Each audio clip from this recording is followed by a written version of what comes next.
Good morning बच्चों। हमने अपनी पहली संस्कृत कक्षा में समुद्र तटः नामक पाठ के शब्द अर्थ पढ़े थे। फिर 2 पैराग्राफ का मैंने आपको अनुवाद बताया था और मुझे पूरी उम्मीद है कि सभी बच्चों ने उस अनुवाद को लिख लिया होगा और शब्द अर्थ भी लिख लिए होंगे और शब्द अर्थ याद कर लिए होंगे और अनुवाद को 2 पैराग्राफ का आपने रिवाइज भी किया होगा। बच्चों, साथ साथ में अगर आप रिवीजन नहीं करेंगे तो आपके लिए बहुत सारा काम जमा हो जाएगा, फिर एक साथ पढ़ना पड़ेगा। इसलिए अभिभावकों की बात मानते हुए या स्वयं भी ये सोचते हुए कि हमें काम जमा नहीं करना है, आप हमारे साथ साथ इन पाठों को तैयार भी करते जाइएगा। आइए आज हम इस पाठ का जो तीसरा पैराग्राफ बचा हुआ था उसका अनुवाद करते हैं और उसके पश्चात इस पाठ के जो भी अभ्यास आपको बताने हैं वो मैं बताऊंगी और जो लिखित रूप में करने हैं आपको कॉपी में वो भी मैं बता दूंगी। बच्चों, आज आपके पास लिखित कार्य ज़्यादा नहीं है, केवल आपको इस पैराग्राफ का अनुवाद लिखना है और एक प्रश्न आपको केवल अपनी कॉपी में करना है जिसमें प्रश्न उत्तर वाला वो है प्रश्न नंबर 2। उसके अतिरिक्त आपको सारे जो अभ्यास हैं वो बुक में करने हैं। अभी आपके पास डाउनलोडेड बुक होगी तो उसमें आप नहीं कर पाएंगे, उसको किसी पेपर में नोट करके रख लीजिएगा, ठीक है। तो आपको कॉपी में आज थोड़ा सा लिखित वर्क करना है जो आपको टाइम पर पूरा करना है। तो आओ बच्चों, हम पहले की तरह ही पहले एक एक शब्द का अर्थ पढ़ेंगे और पूरे सेंटेंस का फिर अनुवाद आपको बताएंगे। भारतस्य, भारत के, त्रिससु, तीनों, दिशासु, दिशाओं में, समुद्र तटाह, समुद्र के किनारे, संति हैं, मतलब भारत की तीनों दिशाओं में समुद्र हैं। तो इस वाक्य में बताया गया है भारत की 3 दिशाओं में समुद्र के तट हैं। अस्माद, इस, एव, ही, कारणात्, कारण से, भारत देशः, भारत देश को, प्रायद्वीपः, प्रायद्वीप, इति, ऐसा कथ्यते, कहा जाता है। इस कारण से ही भारत देश को प्रायद्वीप ऐसा कहा जाता है। इसके बारे में मैंने आपको पहले भी बताया था कि उस देश को पेनिनसुला कहते हैं जिसके तीनों दिशाओं में क्या होता है, समुद्र होता है। तो ऐसा देश कौन है, हमारा देश भारत देश।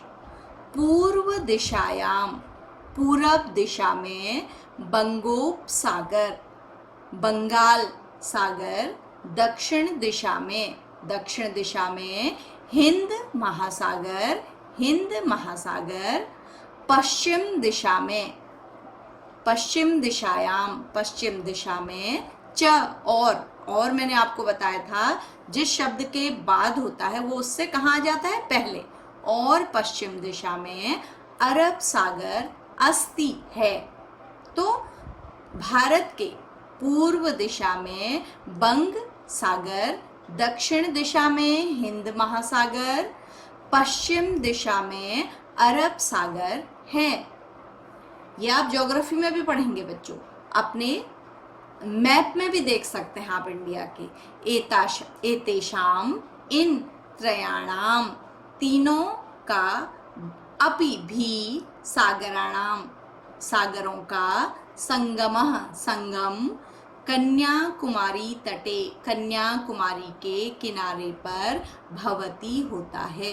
आप में से कोई कन्याकुमारी गया है, मतलब ये बताया गया है कि इन तीनों सागरों का मिलन कहाँ पर होता है, कन्याकुमारी के तट पर होता है। किस किस सागरों का मिलन होता है, बंग महासागर का, हिंद महासागर का और अरब सागर का। ये तीनों कहाँ पर आकर मिलते हैं, कन्याकुमारी के तट पर।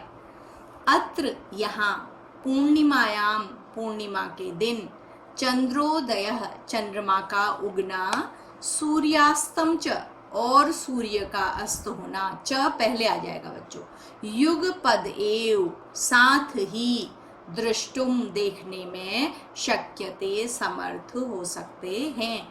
यहाँ पूर्णिमा के दिन चंद्रमा का उदय होना और सूर्य का अस्त होना दोनों को एक साथ देखा जा सकता है। यानी कि उस दिन जब चंद्रमा उदय हो रहा होता है तो दूसरी तरफ वहीं पर क्या होता है, सूर्य डूब रहा होता है।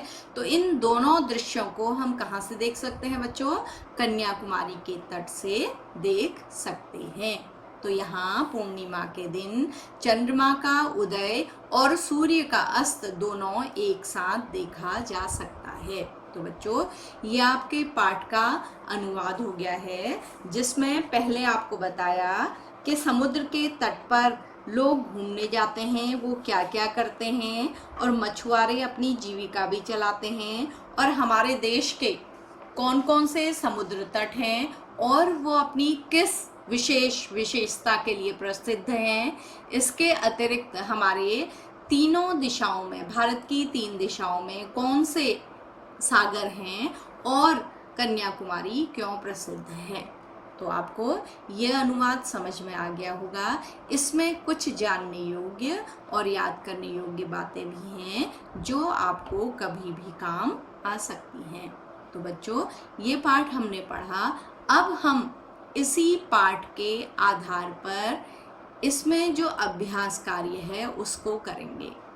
आपने कठिन शब्दों के अर्थ पढ़ लिए हैं, पाठ पढ़ लिया है, तो अभ्यास करना आपके लिए अब कठिन नहीं होगा। अगर बच्चों हम क्लास में होते तो हम बच्चों से भी सॉल्व करवाते, लेकिन यहाँ पर अब मैं आपको सॉल्व करवा रही हूँ, आप सुनेंगे। और आपको जो ये अपना दूसरा क्वेश्चन है, पहला है उच्चारणम कुरुतः, तो इन शब्दों का हम उच्चारण सारा शब्द अर्थ में कर चुके हैं। आप स्वयं ही इनका जो ये कठिन शब्द आपके सामने दिख रहे हैं, इनमें लिखा है उच्चारणम कुरुतः, तो आपको इनका उच्चारण स्वयं करना है। स्वयं क्यों करना है? क्योंकि इनका उच्चारण मैं आपको शब्द अर्थ में सिखा चुकी हूँ। तो बच्चों उसके बाद जो हमारा महत्वपूर्ण प्रश्न है और जो परीक्षा की दृष्टि से भी बहुत इम्पोर्टेंट है, और इस प्रश्न को, केवल इस प्रश्न के उत्तरों को आपको अपनी कॉपी में लिखना है। अन्य प्रश्न आपको बुक में ही हल करने हैं। और बुक में जब भी आप हल करेंगे, अभी आपके पास बुक है या नहीं है, जब भी हल करेंगे तो पेंसिल से हल करिएगा। तो आइए हम इन प्रश्नों को एक एक करके, मैं आपको इनका अर्थ बताऊंगी और कैसे हल करना है ये बताऊंगी। तो सबसे पहले बच्चों, अधोलिखितानाम प्रश्नानाम उत्तरम लिखित, नीचे लिखे गए प्रश्नों के उत्तर लिखो। अब मैंने आपको सबसे पहले, जब मैंने आपको अकारांत पुल्लिंग बताया था, मैंने आपको एक ट्रिक बताई थी कि जब हम संस्कृत के ये प्रश्न के उत्तर लिखते हैं तो हमें केवल एक शब्द को हटाना होता है बच्चों, और वो शब्द होता है, अधिकतर वह क से आरंभ होता है। आप देखिएगा इसमें कितनी अच्छी ट्रिक है एकदम से। आपको देखिए, जनाः का भी, लोग किसके द्वारा, जल विहारम, जल क्रीड़ा कुर्वन्ति करते हैं। तो आपने इस पाठ में पढ़ा है, और इसमें आपका क्वेश्चन मार्क शब्द कौन सा है? ये जिसमें आप कर्सर देख रहे हैं, का भी। और ज्यादातर क्वेश्चन मार्क शब्द बच्चों अगले क्वेश्चन में भी आप देखिएगा क से आरंभ होते हैं, ये याद रखने की बात है। और आपको जो उत्तर लिखना होता है वो भी बिल्कुल ऐसे ही नेचर का लिखना होता है। पता है, आपको का भी को क्या कर देना होगा, हटाना होगा यहाँ से, और पूरा क्वेश्चन आंसर की तरह लिख देना होगा। का भी की जगह पर इसका अर्थ होगा कि लोग किससे जल में घूमते हैं या जल क्रीड़ा करते हैं। तो किससे बताया था हमने? नावों से। लेकिन हमें संस्कृत में शब्द याद करना पड़ेगा, नौका भी।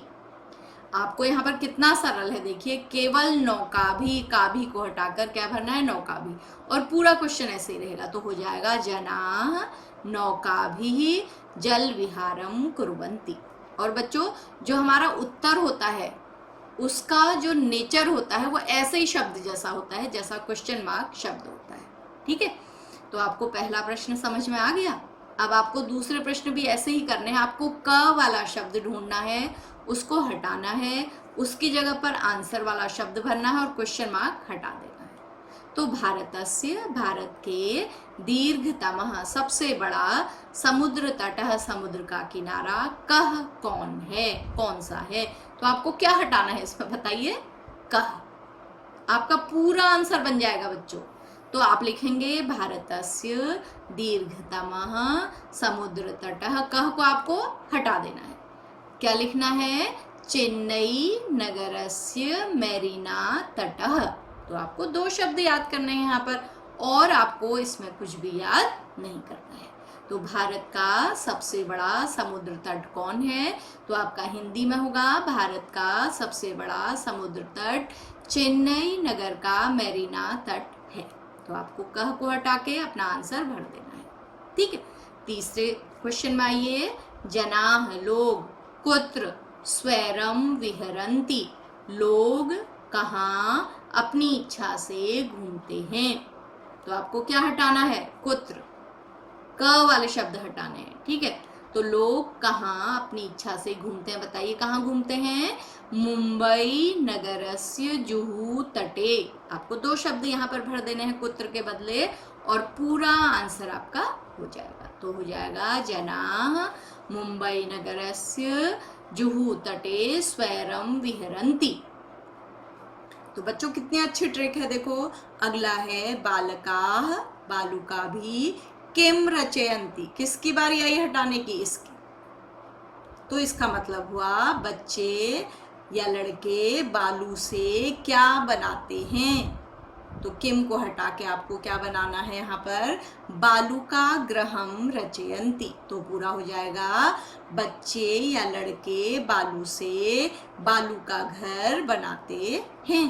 तो क्या हटाया, किम, क्या भरा, बालू का ग्रहम। अगला है, कोच्चि तटः केभ्यः ज्ञायते। क्या हटेगा बच्चों, केभ्यः। और यहाँ पर पता क्या आएगा आपको, इसका मतलब है कि कोच्चि तट किसके लिए जाना जाता है। तो आपका उत्तर होगा, कोच्चि का तट नारिकेल फलेभ्यः ज्ञायते, नारियल के फलों के लिए जाना जाता है। तो केवल आपको केभ्यः हटा के क्या करना है, नारिकेल फलेभ्यः। तो बच्चों आपको ये क्वेश्चन आंसर लिखने हैं और आपको बहुत सरलता से याद हो जाएंगे। क्वेश्चन बड़े दिख रहे हैं लिखने में, या आपको याद करना ही नहीं है, छोटे छोटे एक एक शब्द याद करके आपके क्वेश्चन आंसर पूरे हो जाते हैं। ठीक है। अब हम दूसरे अपने अभ्यास पर आते हैं। इसमें है, मंजूषात् पदानि चित्वा रिक्त स्थानानि पूरयत्। जो ये यहाँ पर ये कोष्ठक जो बना हुआ है, इसमें कुछ शब्द दिए गए हैं। ये शब्द आप सब जानते हैं, बंगोपसागर, प्रायद्वीप, पर्यटनाय, क्रीड़ा, संगम। इनको आपको इसमें भरना है। तो बच्चों ये मैं बताती हूँ आपको। वैसे आप देखिए आप क्या भरेंगे, थोड़ा सा कोशिश करिए। मैं 1 मिनट के लिए रुकती हूँ, फिर उसके बाद बताती हूँ। आप खुद सोचिए कि आप किस वाक्य में कौन सा शब्द लाके भरेंगे।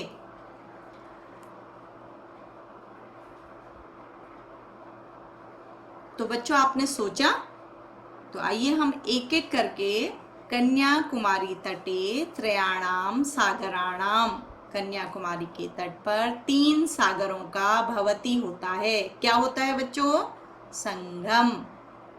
ठीक है। तो आप इसमें नंबर 1 लिख लेंगे, भारत देशः इति कथ्यते, भारत देश को कहा जाता है। क्या कहा जाता है बच्चों, प्रायद्वीप। ठीक है। जनाः, लोग, समुद्र तट को आगच्छन्ति, आते हैं। क्यों आते हैं बताइए, पर्यटनाय। बालेभ्यः रोचते, बच्चों को अच्छी लगती है। क्या अच्छी लगती है, बालकों को अच्छा लगता है क्या बच्चों, क्रीड़ा, खेलना। अगला है, भारतस्य पूर्व दिशायाम, भारत की पूर्व दिशा में अस्ति है। तो अब क्या बच गया हमारे पास, बंगोपसागर। भारत की पूर्व दिशा में बंग सागर है। तो ये आपको खुद भी आपको आना चाहिए। सबसे पहले आप इसको पेंसिल से, अगर आपके पास कोई पुरानी बुक हो तो उसमें पेंसिल से करेंगे, नहीं तो किसी पेपर पर लिख के रख लेंगे। आप इसको बाद में अपनी बुक में कर लेंगे। ठीक है, हमारा अगला जो प्रश्न है वो है आपको कुछ यथा योग्यम योजयत। आपको कुछ शब्द इस कॉलम में दिए गए हैं और कुछ शब्द इस कॉलम में दिए गए हैं। अब बच्चों मैं यहाँ आपको केवल शब्दों के अर्थ बताऊंगी और आप इनको खुद करेंगे। ठीक है, समुद्र तटः, समुद्र का किनारा, क्रीडनकम खिलौने, दुग्धम दूध, दीपक दिया, विद्या विद्या पढ़ाई। अब ये शब्द जो दिए गए हैं इनके अर्थ बताती हूँ, फिर आपको आ जाएगा ज्ञानाय, ज्ञान के लिए, पोषणाय, पालने पोसने के लिए, प्रकाशाय, प्रकाश के लिए, उजाले के लिए, पर्यटनाय, घूमने के लिए, खेलनाय, खेलने के लिए। तो आप इससे इन शब्दों को मिला लीजिएगा। आपको कैसे करना होगा, जैसे मान लीजिए ज्ञानाय किसके लिए आएगा, विद्या के लिए, तो आपको विद्या के आगे डैश करके ज्ञानाय को लाके यहाँ लिखना होगा। बच्चों इस तरह से मत मिलाइएगा, जो आप लाइन से मिलाते हैं उसको मत करिएगा, उससे गड़बड़ होता है। ठीक है, अब हम अपने अगले अभ्यास में आते हैं। ये अभ्यास के अन्य शब्द मैंने आपके लिए करने के लिए छोड़ दिए हैं। ठीक है, अगला है बच्चों, तृतीया विभक्ति के प्रयोग से रिक्त स्थानों को पूरा करिए। तो आपका जो है ये जो कोष्ठक में शब्द दिए गए हैं इनमें तृतीया विभक्ति लगानी है, चाहे एक वचन, द्विवचन या बहुवचन। अब पहले तृतीया विभक्ति क्या होती है, बालक के रूप में तृतीया विभक्ति होती है बालकेन, बालकाभ्याम, बालकैः।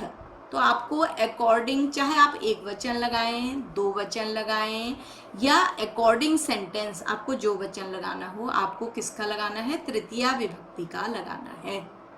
तो पहले में आपको दिया है व्योमः मित्रेण सह गच्छति, व्योम मित्र के साथ जाता है, यहाँ शब्द दिया है मित्र। ठीक है बच्चों, अब यहाँ पर आपको लिखना है बालकाः बालिकायाः सह पठन्ति, लड़के लड़कियों के साथ पढ़ते हैं। आप बालिकाभ्याम भी लिख सकते हैं, पता है, आप बालिका भी लिख सकते हैं। तृतीया एक वचन लगाइए, चाहे द्विवचन लगाइए, चाहे बहुवचन लगाइए। और ये सारा जो एक्सरसाइज है ये मैंने आपके सॉल्व करके लिए भी आपके भेजा है। तडागः कमलैः विभाति, कमलैः हो जाएगा बहुवचन। तो तालाब कमलों से सुंदर लगता है, या कमलेन भी कर सकते हैं एक कमल से। ठीक है, और कमलाभ्याम दो कमलों से भी कुछ भी लिख सकते हैं। अहमपि मैं भी, कंदुकेन खेलामि मैं भी गेंद से खेलूंगा। अश्वाः अश्वैः सह धावन्ति, घोड़े घोड़ों के साथ दौड़ते हैं। तो तृतीया बहुवचन लगाइए, या एक वचन लगाते हैं तो लगा सकते हैं, अश्वेन भी हो सकता है। ठीक है, मृगाः मृगैः सह चरन्ति, तृतीया बहुवचन। तो इसके लिए आपको बालक के रूप याद करने जरूरी होंगे। ठीक है, तो इस एक्सरसाइज के पश्चात आपकी दूसरी एक्सरसाइज है, उसमें आते हैं हम लोग। ये एक्सरसाइज आपको नहीं करनी है बच्चों, 6 एक्सरसाइज आपको छोड़ देनी है। ठीक है, फिर हम आते हैं, ये है रिक्त स्थानों की पूर्ति करनी है। और कहाँ से करनी है, सेंटेंस के अंत में 2 शब्द दिए गए हैं। तो इसके लिए आपको फिर से जो रूप हैं बालक शब्द के वो आपको आने चाहिए, उसके अकॉर्डिंग आपको इसमें भरना है। तो मैं यहाँ बता भी रही हूँ, धनिकः धनम ददाति, धनिकः जो धनी लोग होते हैं वो धन देते हैं, किसके लिए, निर्धनम निर्धनाय। तो आपका होगा निर्धनाय, निर्धनों के लिए। चतुर्थी और अगले में होगा बालः पठनाय पठनेन। पठनाय का मतलब होता है पढ़ने के लिए और पठनेन का मतलब होता है पढ़ने से। तो आपको क्या लिखना होगा? पठनाय, बालक पढ़ने के लिए विद्यालय जाता है। अगला है सज्जनाः परोपकाराय जीवन्ति। सज्जन परोपकार के लिए जीते हैं। परोपकारम नहीं होगा, ये परोपकार को होगा इसका मतलब, ठीक है। तो परोपकाराय, परोपकार के लिए जीते हैं। प्रधानाचार्यः छात्रेभ्यः पारितोषिकम यच्छति। प्रधानाचार्य छात्रों के लिए इनाम देते हैं। अगला है शिक्षकाय नमः। शिक्षक को नमस्ते। ये है द्वितीय विभक्ति, ये नहीं होगा बच्चों। कौन सा होगा? चतुर्थी विभक्ति बालकाय। तो आप लिखेंगे शिक्षकाय। ये भी एक्सरसाइज आपके लिए सॉल्व करके भेजी गई है। एक एक्सरसाइज और है इसमें, जो इसमें दिखाई नहीं दे रही है, वो आपको सॉल्व की हुई आपके जो क्लास के साथ मिल जाएगी बच्चों। अच्छा, सारी एक्सरसाइज सॉल्व हो गई हैं बच्चों? हाँ ठीक है। 6 एक्सरसाइज मैंने छोड़ दी है। एक्सरसाइज 7 तक ही लास्ट एक्सरसाइज है। मेरे सामने बुक भी रखी हुई है। तो 7th एक्सरसाइज आपकी लास्ट एक्सरसाइज है। आपको केवल प्रश्न उत्तर करने हैं और सारी एक्सरसाइज आपको अपनी बुक में सॉल्व करनी है। तो बच्चों, आज हमने अपना समुद्र तट पाठ जो है वो समाप्त कर लिया है। आज मैं आपको इस पाठ के साथ एक और काम दे रही हूँ। आपकी जो पुस्तक है उसमें आप पीछे जाइएगा जहाँ रूप लिखे हुए हैं। मैं अभी देखती हूँ आपके 89 पेज पर, पेज नंबर 89 पर बालक के रूप लिखे हुए हैं, जो आप अपनी कॉपी में करके उनको याद भी करेंगे बच्चों। क्योंकि बालक के रूप याद किए बिना कोई भी अनुवाद कार्य हम अच्छी तरह से नहीं कर सकते हैं। जो मैं आपको इसमें चतुर्थी विभक्ति, तृतीया विभक्ति बता रही थी, वो बालक शब्द के रूप से ही याद करके समझ में आती है। तो इस पाठ को सॉल्व करने के बाद आप अपनी बुक के पेज नंबर 89 से, डाउनलोडेड बुक के पेज नंबर 89 से बालक के रूप को लिख भी लेंगे और विद्यालय खुलने तक उसे पूरा याद भी कर लेंगे। तो बच्चों, अगर कुछ समझ में नहीं आया होगा तो हम कक्षा में फिर से इस पाठ को डिस्कस कर सकते हैं। वैसे मुझे पता है कि हमारे बच्चे सब कुछ अच्छी तरह से समझ गए होंगे।